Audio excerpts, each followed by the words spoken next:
নমস্কার বন্ধুরা, এসবি মামনি রান্নাঘরে আপনাদের সবাইকে স্বাগতম। আজকে আপনাদের সঙ্গে শেয়ার করব চাপড়া চিংড়ির একটি রেসিপি। প্রথমে মাছগুলোকে কেটে নেব। দেখেছেন চিংড়ি মাছগুলো, দেখেছেন কত বড় বড় এবং এক থালা চিংড়ি মাছ। এই চিংড়ি মাছেরই আজ আমি এই চিংড়ি মাছ দিয়ে আপনাদের মালাই চিংড়ি করে দেখাবো। পুরো ভিডিওটা দেখতে থাকুন। এইভাবে চিংড়ি মাছগুলো কেটে নেব। চিংড়ি মাছের গায়ের খসাটা ছাড়িয়ে নেব। চিংড়ি মাছের যে শিরাটা আছে সেটা ফেলে দেবো।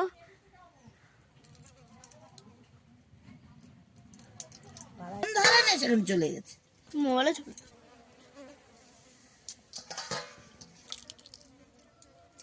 ঘি ভর্তি চিংড়িটাই কিন্তু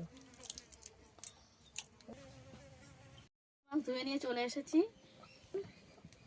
হলুদ গুঁড়ো ভালো করে মেখে নেব। হয়ে গেছে, রেখে দেবো। গরম হয়ে গেছে, দিয়ে দেবো তেল। তেল গরম হয়ে গেছে, দিয়ে দেবো হলুদ মাখানো চিংড়ি মাছ ভাজার জন্য। চিংড়ি মাছগুলো ভালো করে একটু ভেজে নেব। ভালো ভেজে নিয়েছি, এবারে তুলে নেব।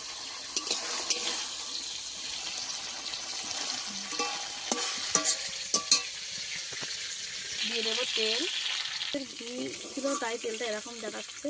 এর মধ্যে রান্নাটা ফোড়নে দেবো দারচিনি, এলাচ, গরম মশলা।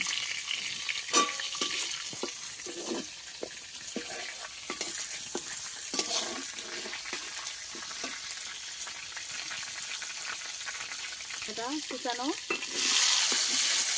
কাঁচা লঙ্কা কুচানো। আমি এই রান্নাটাতে পেঁয়াজ রসুন দেবো না, আপনারা চাইলে দিতে পারেন। দেবো আদা বাটা, দিয়ে দেবো হলুদ গুঁড়ো, লঙ্কা গুঁড়ো বাটা, জল,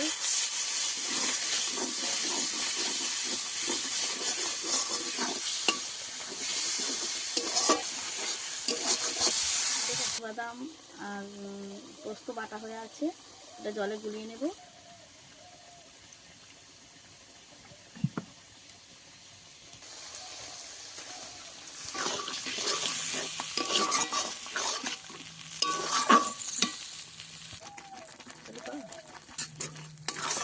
গুলানো জল নিয়েছি, দিয়ে দেবো শুকনো বাটা জল।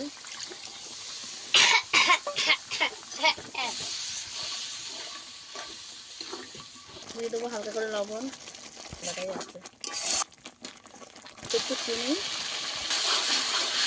টাকা চিংড়ি মাছ,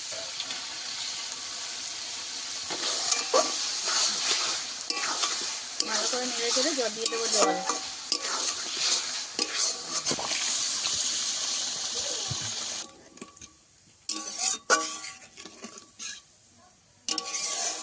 আমাদের ফুটে উঠেছে, দিয়ে দেবো একটু ঘি। রেডি হয়ে গেছে, এবার নামিয়ে নেব। রেডি হয়ে গেছে আমাদের মালাই চিংড়ি। এই মালাই চিংড়ি এরকম নিত্য নতুন ভিডিও পাওয়ার জন্য আমার চ্যানেলটা সাবস্ক্রাইব করে পাশে থাকার জন্য অনুরোধ রইল।